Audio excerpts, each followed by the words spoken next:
A 15-year-old boy sang on the streets every night to pay for rent and his sick mother's bills. But when a passing businessman heard his voice, the sky was barely lightening when Ethan Collins opened his eyes. The stillness of the early morning was only broken by his mother, Sarah's, labored breathing from the next room. He sighed, feeling the familiar weight of responsibility settle on his young shoulders. "Another day," he murmured to himself, running his hands over his face to push away sleep. "Let's go, Ethan. Mom needs you." Dragging himself out of bed, Ethan headed to the kitchen. The sound of the kettle and the aroma of cheap coffee soon filled the small apartment. As he prepared breakfast, his thoughts wandered. How will I pay the rent this month? And Mom's new medications? Maybe if I sing a few more hours. His thoughts were interrupted by a dull thud from the bathroom. Ethan's heart leapt into his throat. "Mom?" he called, rushing toward the sound. "Mom!" Opening the door, he found Sarah collapsed on the cold bathroom floor, pale and trembling. "Ethan," she whispered, her voice weak. "I'm sorry, dear. I just wanted to—" "Shh, it's okay," Ethan soothed her, his tone contrasting with the panic in his eyes. "Let's get you back to bed, okay?" With effort, he helped Sarah back to bed, her thin body weighing more than it should from weakness. "Your medications," Ethan remembered, rushing to fetch them. As Sarah took the pills, the doorbell rang. Ethan froze, recognizing the insistent pattern of the knocks. "Don't answer," Sarah pleaded, but Ethan knew they had no choice. Opening the door, he was met with the scowling face of Mr. Thompson, the landlord. "Ethan," he began bluntly, "the rent is late, again." "Mr. Thompson, please," Ethan implored, his voice low so Sarah wouldn't hear. "Just a few more days, I promise that—" "Promises don't pay my bills, boy," Thompson interrupted, his voice rising. "Either you pay by the end of the week or you're out on the street. Understand?" Ethan nodded, feeling his stomach sink. "Yes, sir, we'll pay." Closing the door, he leaned his forehead against the cool wood, taking deep breaths to hold back tears. "Ethan?" Sarah's voice called from the bedroom. "Is everything okay, dear?" "Everything's great, Mom," he replied, forcing a cheerful tone. "Just the mailman." Looking at the clock, Ethan realized he was late for school. Grabbing his backpack and guitar, he gave Sarah a quick kiss. "I'll be back soon. Rest, okay?" On the street, Ethan hurried along, barely registering the greetings from neighbors. His mind was a whirlwind of worries. Arriving at school, he slipped into his classroom, hoping to go unnoticed. But as soon as he sat down, the reality of his situation hit him like a wave. His breathing became rapid and shallow, the world around him beginning to spin. "Ethan!" A soft voice cut through his panic. It was Lily Chen, his classmate. "Ethan, look at me! Breathe with me, okay?" Gently, she guided his breathing, her hands holding his. "That's right," she encouraged. "Slowly. You're safe." Gradually, the world came back into focus. Ethan looked at Lily, gratitude and shame mixing in his eyes. "Thank you," he whispered. Sometimes it's too much, you know?" Lily nodded, understanding. "I know, but you're not alone, Ethan. Remember that." The hours of class dragged on, each minute torture for Ethan. His eyes constantly drifted to the clock, anxious to get home and check on his mother.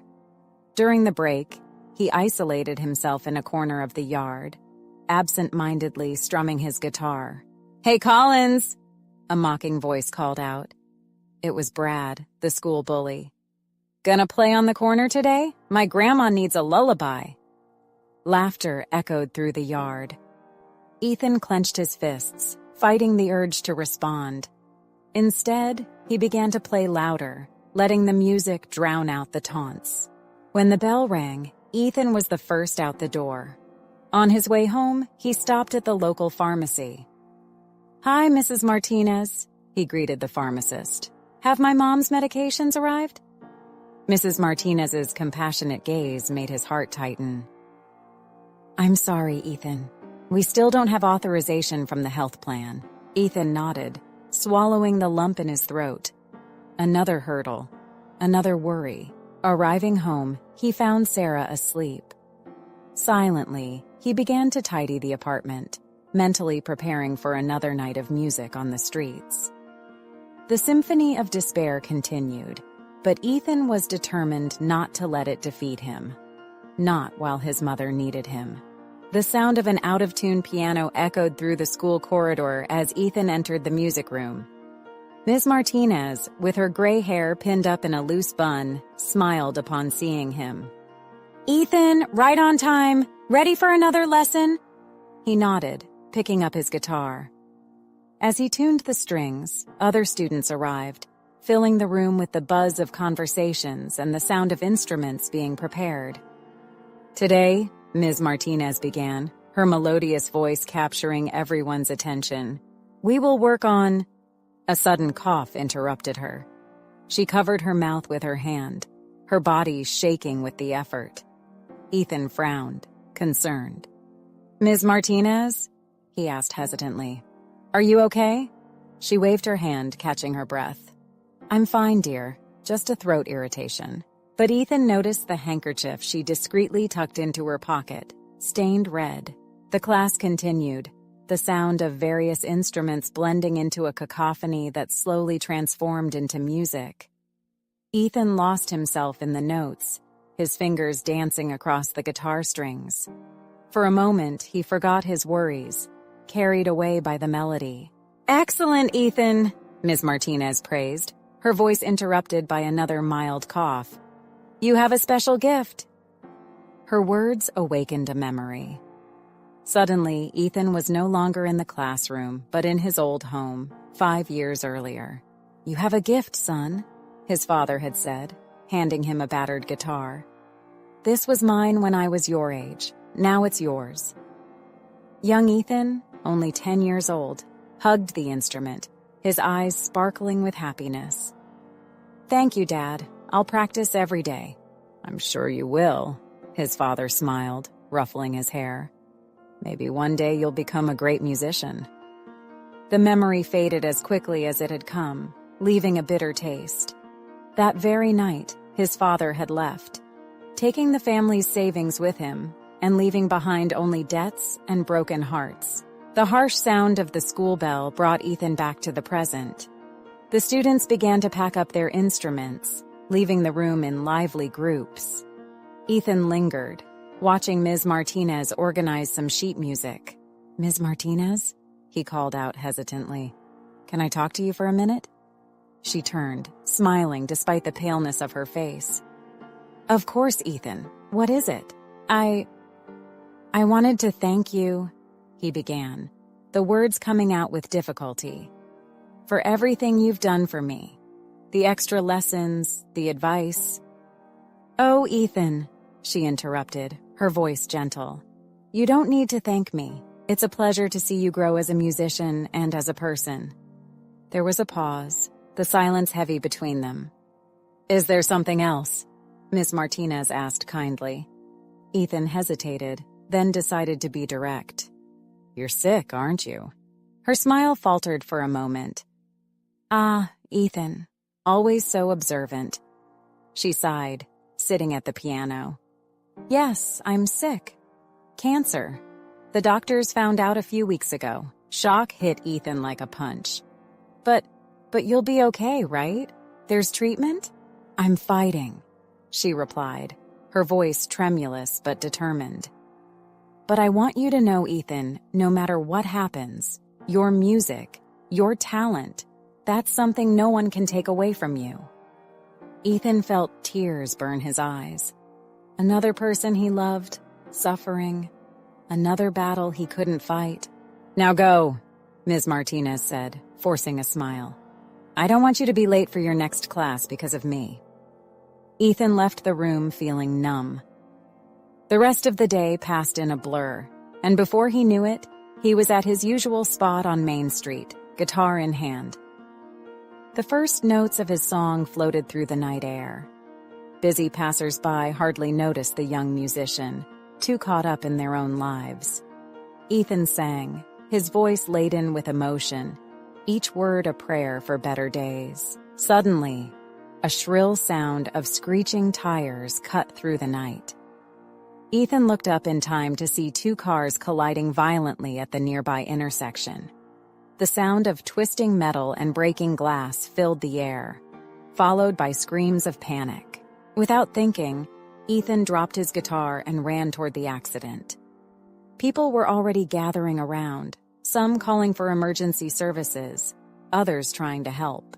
"Someone call an ambulance?" a voice shouted. Approaching one of the cars, Ethan saw a woman trapped in the driver's seat, blood trickling down her face. "Hey," he called gently, leaning in closer. "Stay calm, okay? Help is on the way." The woman looked at him, her eyes wide with fear. "It hurts. It hurts a lot," she moaned. "I know," Ethan replied, his voice trembling slightly. "But it'll be okay. What's your name?" "Linda," she whispered. "Linda, I'm Ethan. I'll stay here with you until the ambulance arrives, okay?" Not knowing what else to do, Ethan began to sing softly, a soothing melody. Gradually, he saw the fear in Linda's eyes diminish, her breathing calm. In the distance, the sound of sirens approached. Ethan continued singing, his voice an anchor in the storm of chaos around him.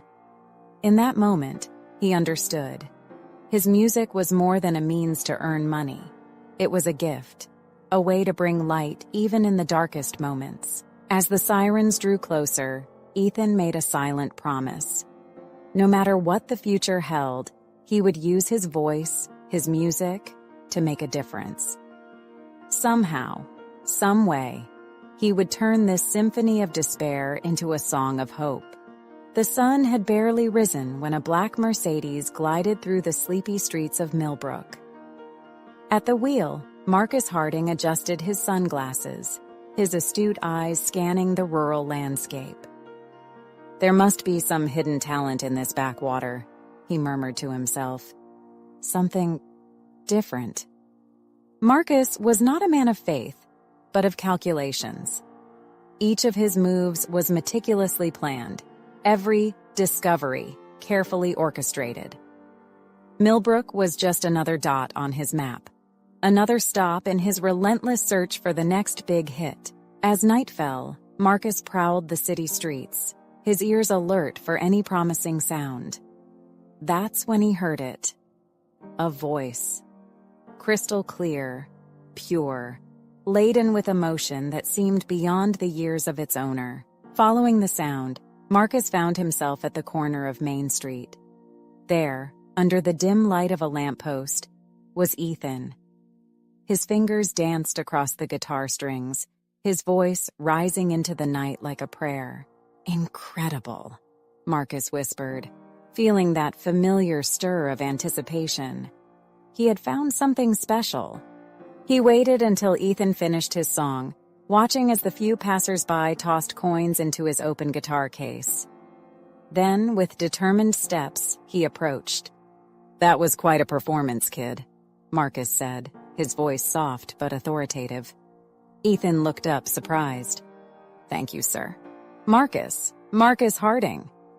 He extended his hand, his smile calculated to inspire confidence. "Ever thought about making this more than a hobby?" Ethan's eyes widened. You're in the music industry?" Marcus laughed, the sound rich and infectious. "You could say that. I have an eye for talent, and you, my young friend, have something special." He paused dramatically, watching hope grow in Ethan's eyes. "How about we talk about your future?" In the next few minutes, Marcus painted a dazzling picture. Recording studios in Nashville, tours across the country, Ethan's name in lights, and, of course, money. Lots of money. "Think about what this could mean," Marcus said, his voice low and persuasive. "The best medical treatments for your mother. Never worrying about bills or late rent again." Ethan was stunned. It was everything he dreamed of, everything he needed. served on a silver platter. I don't know what to say, he stammered. Say yes, Marcus smiled. Let me change your life. Suddenly, a piercing sound cut through the air, breaking glass, coming from the direction of Ethan's home. Mom! Ethan cried out, his face paling. Go, Marcus said quickly. Think about my offer. I'll be in town for a few days. Ethan barely heard him, already running towards his home, his heart pounding in his chest. Upon arrival, he found Sarah on the kitchen floor, shards of glass scattered around her. Mom, what happened? He asked, kneeling beside her.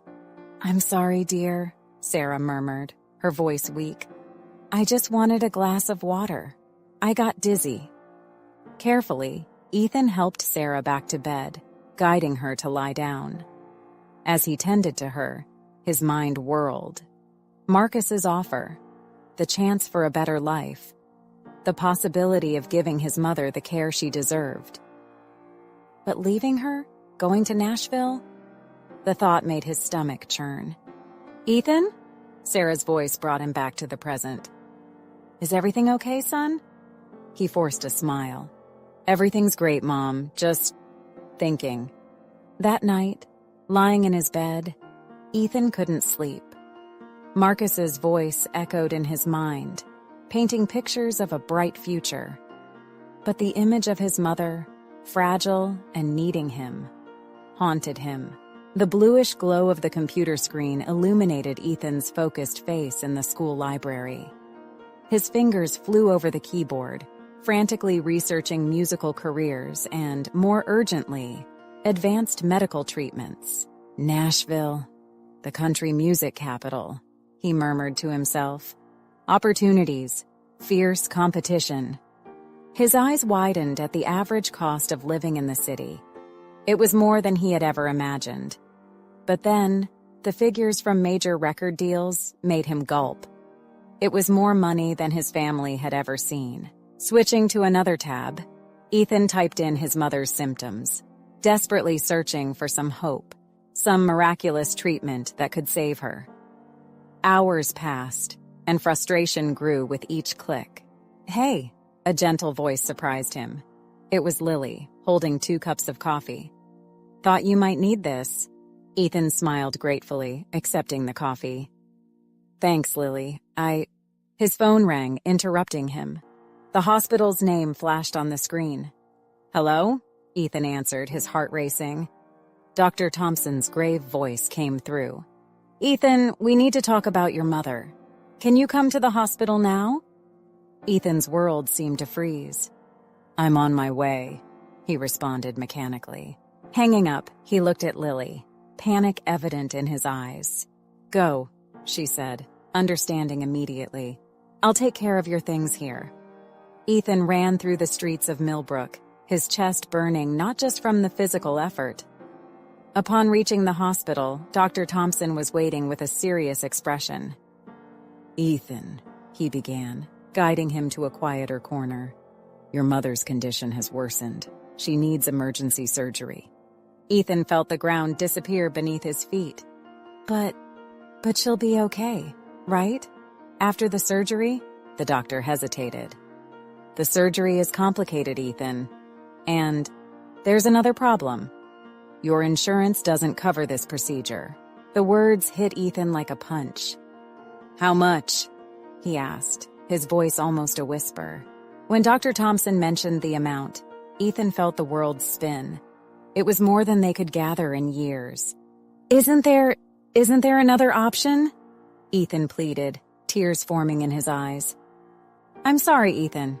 Without the surgery, Dr. Thompson didn't need to finish the sentence. Staggering out of the hospital, Ethan barely registered where he was going. His mind was a whirlwind of desperate thoughts. How could he raise so much money?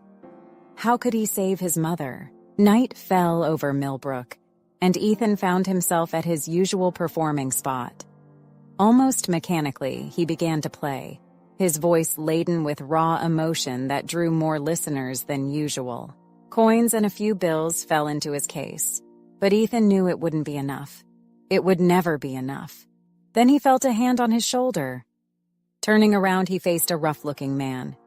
"Hey, kid," the man growled. "This is my spot now. Scram!" Ethan tried to argue, explain that he always played there. But before he could react, he felt a strong push. He fell, his guitar hitting the ground with a painful sound of cracking wood. The man grabbed Ethan's case, flipping it and letting all the money he had earned that night fall out. "This is mine now," he laughed, collecting the bills and coins. Ethan watched, powerless, as the fruits of hours of work disappeared into the stranger's hands. When he finally managed to stand up, the man had vanished into the darkness. With a heavy heart and empty pockets, Ethan picked up his damaged guitar. On his way home, his phone rang again. It was Ms. Martinez. "Ethan," her voice sounded weak. "I'm sorry to bother you so late, but—" "Ms. Martinez, what's wrong?" "I'm in the hospital, dear. Things got a bit worse. Don't worry, I'll be fine, but—" Ethan felt as if the world were crumbling around him. His mother needing expensive surgery, his money stolen, his guitar broken, and now Ms. Martinez hospitalized. Arriving home, Ethan collapsed on the couch, tears finally flowing freely. That's when he noticed the blinking light on the answering machine. Pressing the button, he heard the confident, smooth voice of Marcus Harding. "Ethan, it's Marcus. I've been thinking about our talk. I want you to know that the offer still stands. In fact, I'm willing to increase it. Think about what this could mean for you and your mother. Call me when you decide to make the leap to a better life." The beep of the message's end echoed in the silent apartment. Ethan sat there, motionless, his mind a turmoil of conflicting emotions. Marcus's offer had never seemed so tempting, and so frightening. With the weight of the world on his young shoulders, Ethan wondered how he could possibly make a decision that would forever change the course of his life. The future, once a horizon of possibilities, now seemed a dark and uncertain abyss. The room was shrouded in twilight when Ethan finally woke up, his head throbbing after a night of restless sleep. The events of the previous day weighed on him like an anchor, pulling him into the depths of despair. Sitting on the edge of the bed, he buried his face in his hands, his mind a whirlwind of conflicting thoughts. "What do I do?" he murmured to himself, his voice choked. "How can I choose between my mother and my future?" From the next room, he heard a faint moan. Sarah was awake and likely in pain. Ethan quickly got up, ignoring his own exhaustion. "Good morning, Mom," he said, forcing a smile as he entered her room. "How are you feeling?" Sarah tried to sit up, her face twisted in pain. "I've had better days, dear," she replied with a weak smile. "But seeing your face always makes me feel better." Ethan helped her adjust, his heart tightening as he saw how much she had weakened in recent weeks. As he assisted her with her morning medications, he couldn't stop thinking about the surgery she needed, the mountain of money they didn't have. "Ethan," Sarah said softly, taking his hand, "there's something bothering you. I can see it in your eyes." For a moment, Ethan considered lying, protecting her from the truth. But the burden was too much to bear alone. "Mom," he began, his voice trembling. I received an offer from a music producer. He wants to take me to Nashville, make me a star." Sarah's eyes widened, a mix of surprise and pride shining in them. "Oh, Ethan, that's wonderful. I always knew your talent would take you far. But—" Ethan hesitated, tears forming in his eyes. "I would have to leave you here." The silence that followed was deafening. Sarah closed her eyes for a moment, taking a deep breath. "Ethan, my love," she finally said, her voice steady despite her weakness. "You need to go." "What? No, Mom, I can't leave you like this." "Listen to me," Sarah insisted, squeezing his hand. "Since your father left us, you've carried a burden no child should bear. You've sacrificed so much for me. But now is your chance to live your dreams." "But what about you? And your treatment?" Ethan asked, tears now streaming down his face. "We'll find a way," Sarah smiled, though her own eyes were moist. "We always have, haven't we?" Before Ethan could respond, a thunderous roar shook the house. Through the window, they saw dark clouds approaching rapidly. "Looks like a storm is coming," Sarah commented, trying to change the subject. Ethan nodded absently, his mind still processing the conversation. He stood up, walking to the window. Outside, the wind began to howl, trees bending under its force. Suddenly, a deafening crash made Ethan jump. A tile had come loose, falling dangerously close to the window. "Mom, stay here," he said, rushing out of the room. "I'm going to check the roof." In the attic, Ethan found a desolate scene. Several tiles had come loose, and rainwater was already starting to seep in. He desperately tried to cover the holes with whatever was at hand, but it was a losing battle against the elements. Soaked and defeated, Ethan descended. Another expense they couldn't afford. Another problem that seemed insurmountable. That night, determined to earn some money for repairs, Ethan went out to sing despite the storm. The wind howled, muffling his voice. The rain lashed his face, mixing with the tears he could no longer contain. Few passers-by ventured out that night, and those who did ran, barely noticing the drenched young musician. After hours of battling the elements, Ethan returned home, his pockets nearly empty, his spirit broken. Upon entering, he found a surprise waiting for him. His father, absent for years, was sitting in the living room, talking with Sarah. "Ethan." The man stood up, a hesitant smile on his face. "Son, What are you doing here?" Ethan interrupted, his voice cold. "I heard about your mother," he replied, seeming genuinely concerned. "I came to see if I could help." Ethan laughed bitterly. "Help? Now? After all these years?" "Ethan," Sarah called softly, "your father is offering to pay for my surgery?" For a moment, Ethan felt a wave of relief. But then, he saw the look on his father's face. There was a price for this help. "What do you want in return?" Ethan asked, his voice shaking with contained anger. His father hesitated, then said, "I want you to come live with me, in Chicago. Leave your mother in the care of professionals. It's best for everyone." The silence that followed was deafening. Ethan looked at his mother, seeing the pain and confusion in her eyes. Then, without a word, he walked out, slamming the door behind him. Outside, the storm continued, but Ethan barely felt the rain.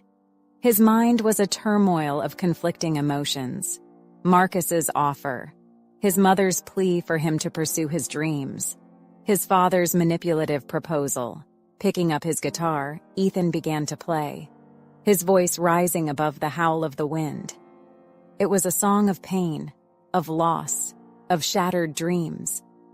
And as he sang, he wondered if he would ever find a way out of the maze of despair that his life had become.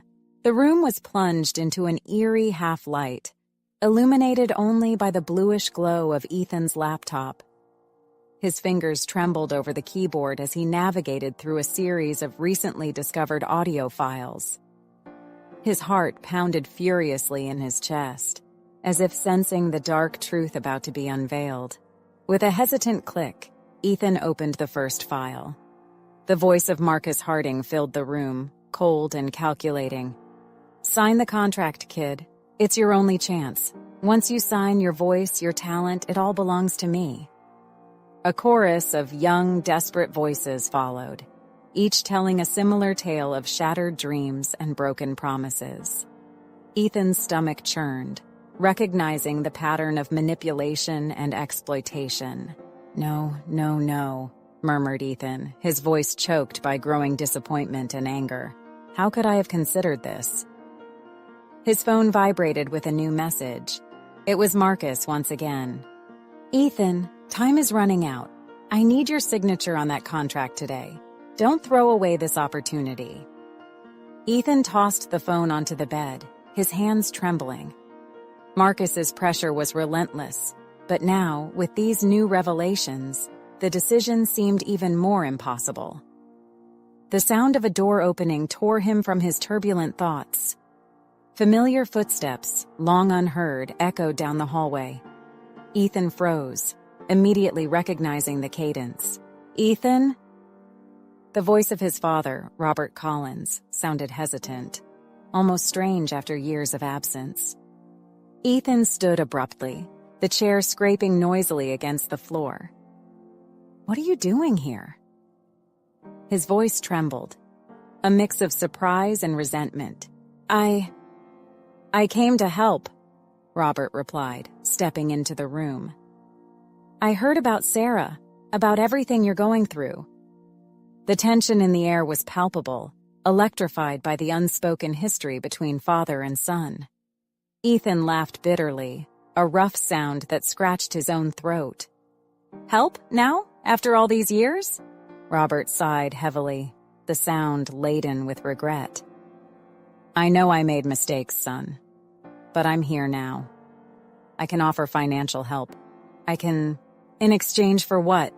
Ethan interrupted, his voice rising dangerously. A heavy silence settled before Robert responded, "Custody of Sarah." The words struck like lightning, electrifying the already charged air of the room. Ethan felt as if he had been punched in the stomach, the air escaping his lungs in an incredulous hiss. You want to take Sarah away from me?" Ethan's voice trembled, a mix of disbelief and rising fury. "After everything we've been through, after you abandoned us, you think you can just come back and take her?" Robert raised his hands in a pacifying gesture, but his voice held a note of determination. "Ethan, be reasonable. You're too young to handle all this alone. Sarah needs constant care, resources that I can provide." Anger bubbled within Ethan, spilling over into words sharp as razors.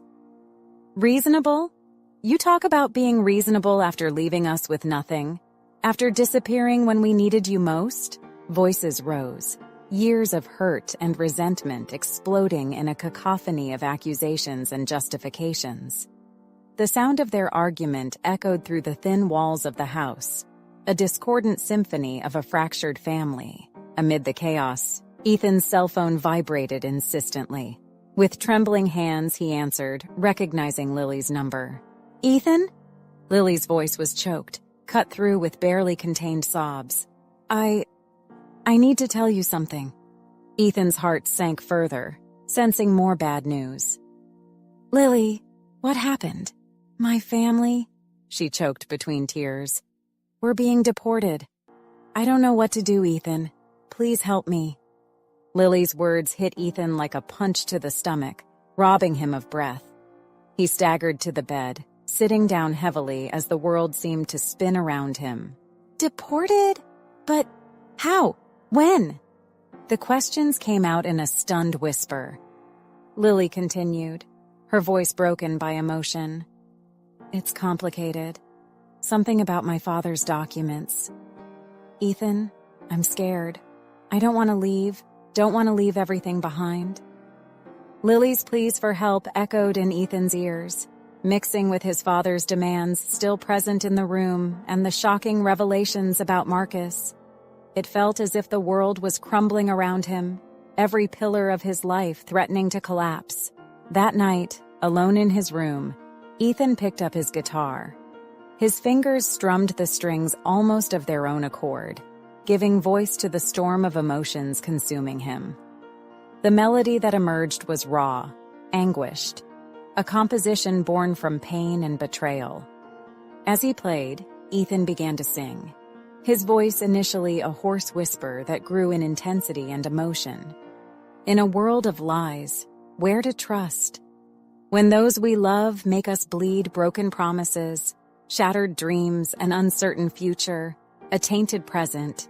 His voice broke on the last note, silent tears streaming down his face. The music echoed through the empty room, a sonic testimony to a broken heart and a tormented soul. Ethan remained there, motionless with the guitar, as the last chords faded into the air. The silence that followed was deafening, filled only by the weight of the impossible decisions awaiting him. The hospital was cold and smelled of cleaning products. Ethan walked through the white corridors, his footsteps echoing in the silence. The machines beeped incessantly, reminding Ethan that every minute was crucial. As he turned a corner, Ethan came face to face with Dr. Reeves, the head of the hospital. The man adjusted his glasses and looked at Ethan with a serious expression. "Mr. Collins," he said, "we need to talk about your mother." Ethan felt a chill in his stomach. Has something happened to my mom? Dr. Reeves sighed, shuffling some papers. The sound of the pages made Ethan feel even worse. "Mr. Collins, the hospital has been patient, but we can't continue treating your mother if there's no payment." Ethan felt like he had been punched. "But she needs this treatment. She could die without it." "I'm sorry," Dr. Reeves replied, his voice cold. "If we don't receive the money by the end of the week, we will have to stop the treatment." Ethan had barely processed this news when his phone rang. It was Marcus. "Ethan?" Marcus's voice sounded cold over the phone. "I'm running out of patience. I need your answer now. Sign the contract and your money problems are over. Think about your mother." Marcus's words mixed with the noise of the machines in his mother's room, making Ethan's head spin. "I need more time," Ethan stuttered, feeling cornered. "Time is something you don't have, kid," Marcus replied sharply. "It's now or never." Before Ethan could respond, he heard someone calling his name. It was Lily, running towards him, tears in her eyes. "Ethan!" she cried out, her voice full of fear. "Please, I need your help. My family. They're going to send us out of the country in 3 days if we can't get money for the lawyers." Lily's desperate plea joined Marcus's voice on the phone, creating a mess of voices in Ethan's head. As if that wasn't enough, Ethan saw his father, Robert, coming down the corridor with a determined look. "Son?" Robert began, his voice deep. "I've thought about what we discussed. I can pay for all of Sarah's treatment, but on one condition. She comes to live with me after she leaves the hospital. It's best for everyone." Ethan's head was a mess. Marcus asking him to sign the contract, Lily begging for help, his father wanting his mother to live with him, and the noise of the machines reminding him that his mother was very ill. In the midst of it all, Ethan's phone vibrated with a message. It was from the school, reminding him of the benefit concert for Mrs. Martinez that night. Ethan felt more guilt. His teacher, battling cancer, was counting on him to sing at the concert. The clock on the hospital wall seemed to mock Ethan. Each tick was like a hammer strike, reminding him that time was running out. Ethan closed his eyes, trying to think straight, but the voices wouldn't stop. Marcus. "Sign the contract, Ethan. It's your only way out." Lily. "Please, Ethan. My family needs you." Robert. "Be sensible, son. Let me take care of your mother." Dr. Reeves. "Time is running out, Mr. Collins." And amidst all this, Ethan remembered his mother's weak voice. "Do what you need to, Ethan. Don't give up on your dreams for my sake." Ethan was a bundle of nerves. His hands trembled. He breathed rapidly and shallowly. He felt the cold sweat on his back and his heart pounding in his chest. I don't know what to do," Ethan spoke softly, almost voicelessly. At that moment, Ethan's phone rang again. It was the director of the music school. "Ethan?" The director's voice sounded worried. "We need to know if you're going to sing at the concert for Mrs. Martinez tonight. Everyone is counting on you." Ethan felt more guilt. Mrs. Martinez, who always believed in him, was now ill. She deserved for him to be there, singing. But how could he go when so many other things needed him? The clock continued ticking, reminding Ethan that he needed to decide soon. The final audition for Marcus, which could solve his money problems. But at what cost? The concert for Mrs. Martinez, a chance to thank someone who had helped him so much. The urgent need to help Lily and her family. His father's tempting yet difficult offer. Ethan found himself in the midst of a multitude of difficult choices. Each choice would change his life forever. The noise of the clock mixed with the sound of the machines and the voices around him, creating a mess of pressure and indecision. He looked to the room where his mother was, to the worried face of Lily, to the serious expression of his father. He thought of Marcus, Mrs. Martinez, everyone who needed him in some way. Time was running out. Ethan knew he had to make a choice, a decision that would affect not only his future, but that of everyone around him. With a heavy heart and a full head, he prepared to make his decision, knowing that whatever he chose, nothing would be the same afterward. The hospital corridor suddenly became quiet. Everyone looked at Ethan, waiting for him to speak. The silence was so intense that Ethan's rapidly beating heart could be heard. Ethan took a deep breath and looked around at everyone. His father, Lily, the doctor, and thought of his mother in the next room. Then he spoke, his voice firm despite the fear he felt. "I will not sign the contract with Marcus. I will not let my mother move in with my father. And yes, I will sing at Mrs. Martinez's concert tonight." For a moment, no one said anything. Then, suddenly, everyone began to speak at once. "You're throwing your chance away," Marcus's voice shouted over the phone. "Son, you're not thinking straight," his father said, shaking his head. Other voices joined in, some supporting Ethan, others criticizing his decision. The noise grew louder, like an out-of-tune orchestra. Ethan raised his hands, asking for silence. "I know it seems crazy," he said, "but I have a plan. I'm going to use Mrs. Martinez's concert to tell our story. I'll sing about our town, about the people who need help, about my mother, about Lily and her family, about all of us." Voices continued, some louder, some softer. Ethan could hear anger in his father's voice, disappointment in Marcus's. But he also heard words of support from people he didn't know were listening. "You're throwing away your mother's future!" his father yelled, his face red with anger. Ethan turned to him, feeling a courage he didn't know he had. "No, Dad. I'm fighting for her future, for our future, the right way." Suddenly, a new sound cut through the chaos of voices. It was an alarm coming from his mother's room. Ethan's heart froze. Everyone fell silent as doctors and nurses rushed into the room. The minutes that followed felt like hours. Ethan stood still, barely breathing, listening to the muffled sounds of voices and machines coming from his mother's room.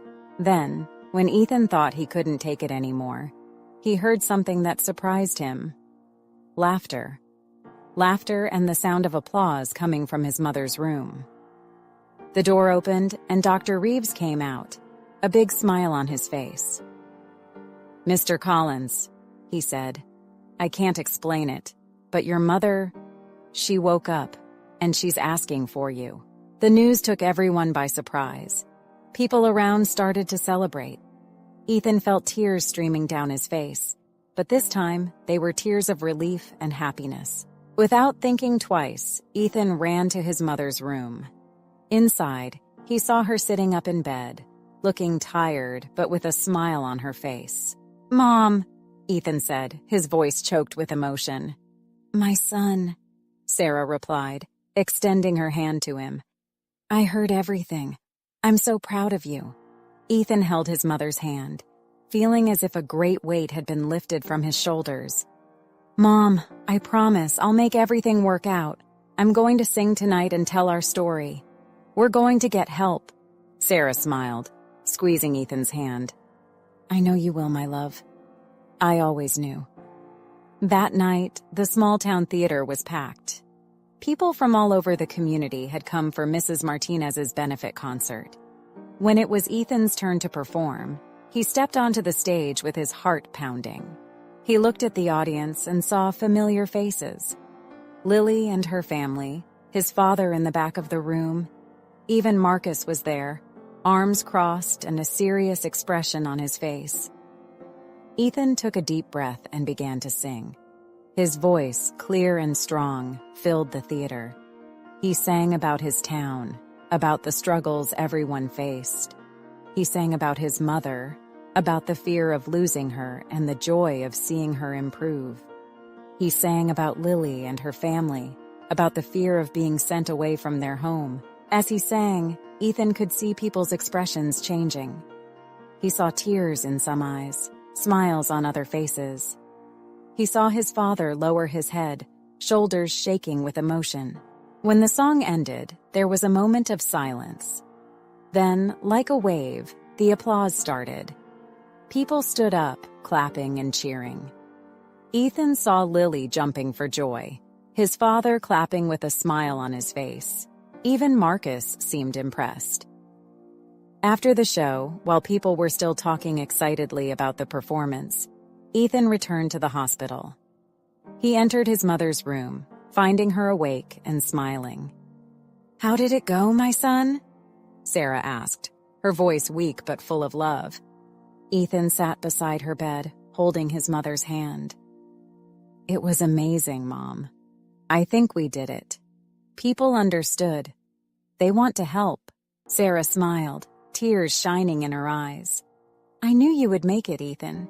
You have a special gift." Ethan felt his own tears falling. "I promise to use that gift for good, Mom. I'll keep singing, telling our stories, and I'll take care of you." Sarah squeezed Ethan's hand. "And I'll be here to see it all, my love. We'll get through this together." They stayed there, mother and son, laughing and crying together. Outside, the sun began to rise, bringing a new day full of hope and possibility.